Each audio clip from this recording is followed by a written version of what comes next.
উস্তাদে বলছিল, হে আবু ইউসুফ তুমি ভালো করে পড়ো, পিস্তা কার উপর খিলাইয়েগা, তোমাকে পিস্তা বাদাম দিয়ে যে রুটি বানা সে রুটি তোমাকে খাওয়াবে। একদিন এই উস্তাদের কথা, সে দেশ বড় আলেম হয়ে গেছে, আলেম হওয়ার কারণে ওই জামানার সে প্রধান বিচারপতি হয়ে গেছে। আবু ইউসুফ রহমতুল্লাহ আলাইহি প্রধান বিচারপতি। উনি যখন ওই দেশের বাদশাহ তাকে একদিন দাওয়াত দিচ্ছে, ওই দেশের প্রধানমন্ত্রী তাকে দাওয়াত দিচ্ছে, এই দাওয়াতের মধ্যে খাওয়ার আয়োজন করছে পিস্তা বাদামের এই তেলের রুটি। যখন সবার সামনে দিছে, ওনার সামনে আছে, উনি খাওয়া বাদ দিয়ে ওনার চোখ থেকে পানি গড়াই করতেছে। তার ওই ছাত্র জীবনের কথা মনে পড়ে গেছে যে আমার উস্তাদ যিনি বলছিল, হে আবু ইউসুফ তুমি ভালো করে পড়ো, পিস্তা কার উপর খিলাইয়েগা। আমার উস্তাদের কথা তো আজকে অক্ষরে অক্ষরে পালন হয়ে গেছে, আমার ওই উস্তাদের কথা কবুল হয়ে গেছে যে আজকে আমার ভাগ্যে এই পিস্তা বাদামের রুটি আমার সামনে এসে গেছে। এই জন্য দোয়া যে কত বড় দৌলত, কত বড় জিনিস, এজন্য আমাদের সন্তানদের জন্য আমরা অভিভাবক হিসেবে সর্ব সময় আমাদেরকে দোয়া করতে হবে, আমাদেরকে শুকরিয়া আদায় করতে হবে। আমি আপনাদের দোয়ার বরকতে আমি 2022 সালে আমি হজে গেছিলাম। আমি ওই দেশে আমার তিনটা জিনিস, তিনটা এলেম, ওই মানুষগুলির তিনটা জ্ঞান আমি হাসিল করতে পেরেছি। আমি সৌদি যারা আছে, যারা সৌদি নবীজির দেশের লোক, তাদের মধ্যে বেশি বেশি শুকরিয়া আছে। তাদেরকে যদি বলা হয় কাইফাল হাল, তো কাইফাল হাল মানে কেমন আছেন, আলহামদুলিল্লাহ আলা কুল্লি হাল, তারা সর্বপ্রথম শুকরিয়া আদায় করে। আমরা তো জিজ্ঞাসা করি কেমন আছেন, না বেশি ভালো না, শান্তি নাই, এই নাই, কত কিছু না না, আমার সমস্ত কিছু আছে, আমার এত কিছু থাকার পরও আমাকে যে বাঁচায় রাখছেন, সুস্থ রাখছেন, এর সেই বড় কি আছে। এই জন্য আমাদেরকে সর্ব সময় শুকরিয়া আদায় করতে হবে, আমাদেরকে বেশি বেশি দোয়া করতে হবে, আমাদেরকে ধৈর্য ধারণ করতে হবে। আমাদের কষ্ট যদি আমরা করি, আমাদেরকে বেশি বেশি আল্লাহর কাছে ধৈর্য ধারণ করতে হবে। ইন্নাল্লাহা মা'আস সাবিরিন, ধৈর্যধারীর সাথে আল্লাহ আছেন। তাহলে আমরা তিনটা জিনিস আমাদের জীবনে সর্বসময় রাখবো সবার জন্য। আমরা বেশি বেশি আল্লাহ তাআলার কাছে দোয়া করব, শুকরিয়া আদায় করব, ধৈর্য ধারণ করব। তাহলে আল্লাহ তাআলা আমাকে দুনিয়ার মধ্যে শান্তি দিবেন, আখিরাতের মধ্যে শান্তি দিবেন।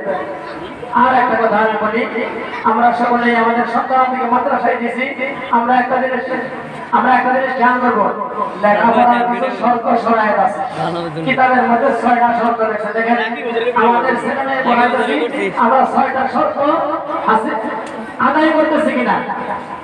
এলমেরা হারগেজে আমি তানাদারি শশসল এসে কোতা পাবে গান জবে খাতির কুল্লি হাল খেদমতে উস্তাদে বায়ান हम सब কানি মুদম লফজরা তাহকিক খালি তাসবি মুরদে কামাল। 6টা শর্ত মধ্যে লেখাপড়া, আপনি বাংলা লেখাপড়া করেন, ইংরেজি লেখাপড়া করেন, আরবি লেখাপড়া করেন, হেফজখানা করেন, যেখানেই করেন, লেখাপড়ার জন্য 6টা শর্ত আছে। 6টা শর্ত যদি না পাওয়া যায়, সে পূর্ণাঙ্গ ছাত্রী হতে পারবে না, পূর্ণাঙ্গ এলেম, পূর্ণাঙ্গ শিক্ষা সে হাসিল করতে পারবে না। হেরসে ভোতা, লেখাপড়ার প্রতি লোভ থাকতে হবে, মনোযোগী থাকতে হবে। আমি এমনও মাদ্রাসা দেখছি, পিতা মাতা দুজন বেড়াইতে গেছে, বাচ্চা বেড়াইতে যায় না, ও কেন? মাদ্রাসা কামাই হয়ে যাবে, যদি কামাই হয়ে যায় সে পুরস্কার পাবে না। এই জন্য দেখেন বাচ্চার পড়ার প্রতি কতটুকু মনোযোগ, এরকম মনোযোগী হতে হবে। এই বাবারা খেয়াল করে শোনেন, আপনাদের লেখাপড়ার প্রতি মনোযোগী হতে হবে। আমাদের ছেলেমেয়েরা আমাদের মাদ্রাসা কামাই করেন বেশি। দেখা গেছে আমরা ক্লাসে 10 মিনিট 15 মিনিট পরে আমাদের শাস্তি দিচ্ছে, কিন্তু মাদ্রাসা কামাই করে শাস্তি দেয়। এই জন্য আমাদের মাদ্রাসা কামাই বন্ধ করতে হবে, মাদ্রাসা থেকে বন্ধ করতে হবে। হেলসে কোথা ফামে কামেল, পরিপূর্ণ ভোর শক্তিও থাকতে হবে যে আমি লেখাপড়া করতেছি। আমাদের কি বলেন আপনারা সবাই লেখাপড়া করতে হবে, এটা বুঝতেছেন না? এই জন্য সকলে প্রতিদিন আসবেন। জন্মে খাতের করলি হার বাসার যায় মোবাইল দেখা যাবে না, যাবে কি বলে মোবাইল দেখা যাবে? আমাদের লেখাপড়ার মধ্যে মনোযোগী লেগে থাকতে হবে। খেদমতে উস্তাদে ভাই, উস্তাদজি যে কথাগুলি বলেন, যেভাবে পড়তে বলেন, এই কথাগুলি মানতে হবে। কয়টা হইল? প্রতিদিন আসতে হবে, বুঝে বুঝে পড়তে হবে, এরপরে লাগে থাকতে হবে, প্রতিদিন আসতে হবে, উস্তাদজি যা বলেন শুনতে হবে। আর কি পড়তেছি, কি দেখতেছি, এগুলি মনোযোগ দিয়ে পড়তে হবে। এই শর্ত সরাসরি আর প্রতিদিন আসতে হবে। তাহলে আমরা এক সময় আমরা বড় মানুষ হয়ে যাব, বড় আলেম হয়ে যাব। আল্লাহ রাব্বুল আলামিন আমাদেরকে, আমাদের আব্বা আম্মাকে, আমাদের দাদা দাদি, নানা নানি, আমাদের আত্মীয় স্বজন সকলকে এই লেখাপড়া উসিলায় আল্লাহ তাআলা যাতে মাফ করে দেন। আল্লাহ তাআলার দরবারে আমাদেরকে বেশি বেশি আমরা পিতা মাতার জন্য দোয়া করব। অনেকে এই দোয়াটা শিখছেন না, রব্বির হামহুমা কামা রাব্বায়ানি সগীরা। পিতা মাতার জন্য বেশি বেশি দোয়া করবেন। আমরা যদি আব্বা আম্মার জন্য দোয়া করি, আমাদের আব্বা আম্মা আমাদের জন্য দোয়া করবেন নাকি? আর বাসায় যায় সালাম দিব, যখন সালাম দিব আমার মার মন ভরে যাবে, বাবার মন ভরে যাবে। আমার মাসুম বাচ্চা আমাকে কত সুন্দর করে সালাম দিয়েছে, আল্লাহ তুমি তাকে বড় মানুষ বানায় দিও। সঙ্গে সঙ্গে দোয়া করবে নাকি বলেন? আব্বা আম্মাকে সালাম দিবেন, সুন্দরভাবে আমাদের সাথে আসবেন। আল্লাহ তাআলা আমাদেরকে কথাগুলি আমাকে এবং সবাইকে নেক আমল করার তৌফিক দান করুন। ওয়া মা তাওফীক ইল্লা বিল্লাহ। আসসালামু আলাইকুম ওয়া রাহমাতুল্লাহি ওয়া বারাকাতুহু। মাশাআল্লাহ, জাযাকাল্লাহ। পত্র মাদ্রাসার শিক্ষক হাফেজ মাওলানা জনাব সাইদুল ইসলাম সাহেব অত্যন্ত গুরুত্বপূর্ণ আলোচনা পেশ করেছেন। এর মধ্যে থেকে আমাদের যে শিক্ষণীয় বিষয়গুলো হলো, সর্বোপরি আমাদের যে শিক্ষার্থীরা আছে, আপনাদের যে ছেলেমেয়েগুলো আছে, তাদেরকে অনুপ্রাণিত করতে হবে, তাদের জন্য দোয়া করতে হবে। এরকম একটা ঘটনা আছে, আপনারা জানেন যে এখানে যে বিদ্যুতের লাইটগুলো জ্বলতেছে, এটা আবিষ্কার করেছেন একটা বিজ্ঞানী, তার নাম হচ্ছে এডিসন। তার জীবনের একটা গল্প আমি দেখলাম। সে ক্লাসের ভিতরে খুবই দুর্বল ছিল, যার ফলে সে প্রতিষ্ঠানের প্রধান শিক্ষক যিনি ছিলেন, তিনি তাকে সে প্রতিষ্ঠান থেকে বের করে দিয়েছিলেন। তার হাতে একটা চিঠি দিয়ে তাকে বের করে দিয়েছিলেন। সে অভিভাবক, আসলে সে তো ছোট ছিল, ওই সময় সে ওই চিঠি পড়তে পারতো না। সে অভিভাবককে সে চিঠি দিয়ে বলতেছে যে আম্মু দেখেন তো, এই মাদ্রাসা থেকে, স্কুল থেকে যে আমাকে এই চিঠি দিয়েছেন, এখানে কি লিখছেন?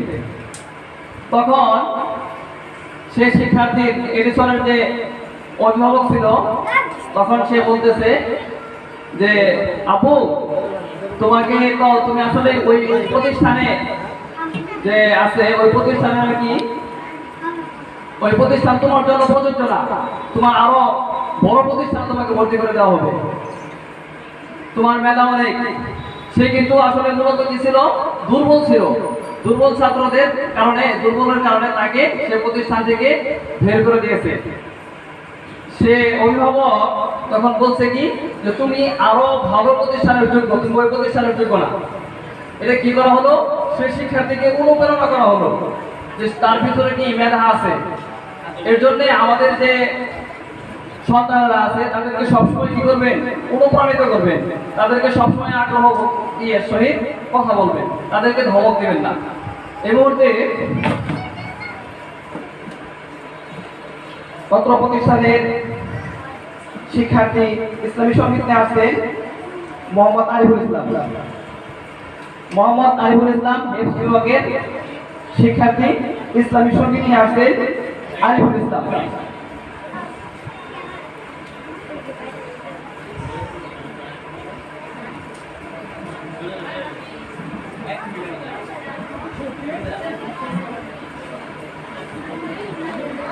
السلام عليكم ورحمة الله وبركاته.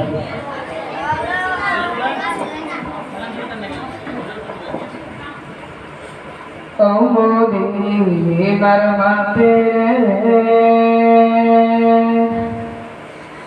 সকল সুখ বুঝি তোর কপালে ও মদিনার মাঠে সকল সুখ বুঝি তোর কপালে ও মদিনারে তবুকে আমার নবী যার লাগে পাগল সবই যার তর হইল সৃষ্টি ভুবন ও মদিনারে তবুকে আমার নবী যার লাগে পাগল সবই যার তর হইল সৃষ্টি ভুবন কলে আমি সারাক্ষণে কখন যাব সেখানে ভাবি আমি সারাক্ষণে কখন যাব সেখানে সবে না আমার পরে ও মদিনার মাটি সকল সুখ বুঝি তোর কপালে ও মদিনার মাঠে সকল সুখ বুঝি তোর কপালে ও মদিনারে পাখি হতাম আমি ওরে ওরে যেতাম আমি থাকতো না মনে কোনো যাত না ও মদিনারে পাখি হতাম আমি ওরে ওরে যেতাম আমি থাকতো না মনে কোনো যাত না रोज़ा मुबारक दे नबी के सलाम दे रोज़ा मुबारक दे नबी के सलाम दे बोलदम मेरे बासना ओ मदीनार माटी रे सकल सुख भोजी তোর কপালে ও মদিনার মাটি রে সকল সুখ ভোজি তোর কপালে আসসালামু আলাইকুম ওয়া রাহমাতুল্লাহি ওয়া বারাকাতুহু মাশাআল্লাহ জাযাকাল্লাহ অত্যন্ত সুন্দর যে নবীকে সৃষ্টি না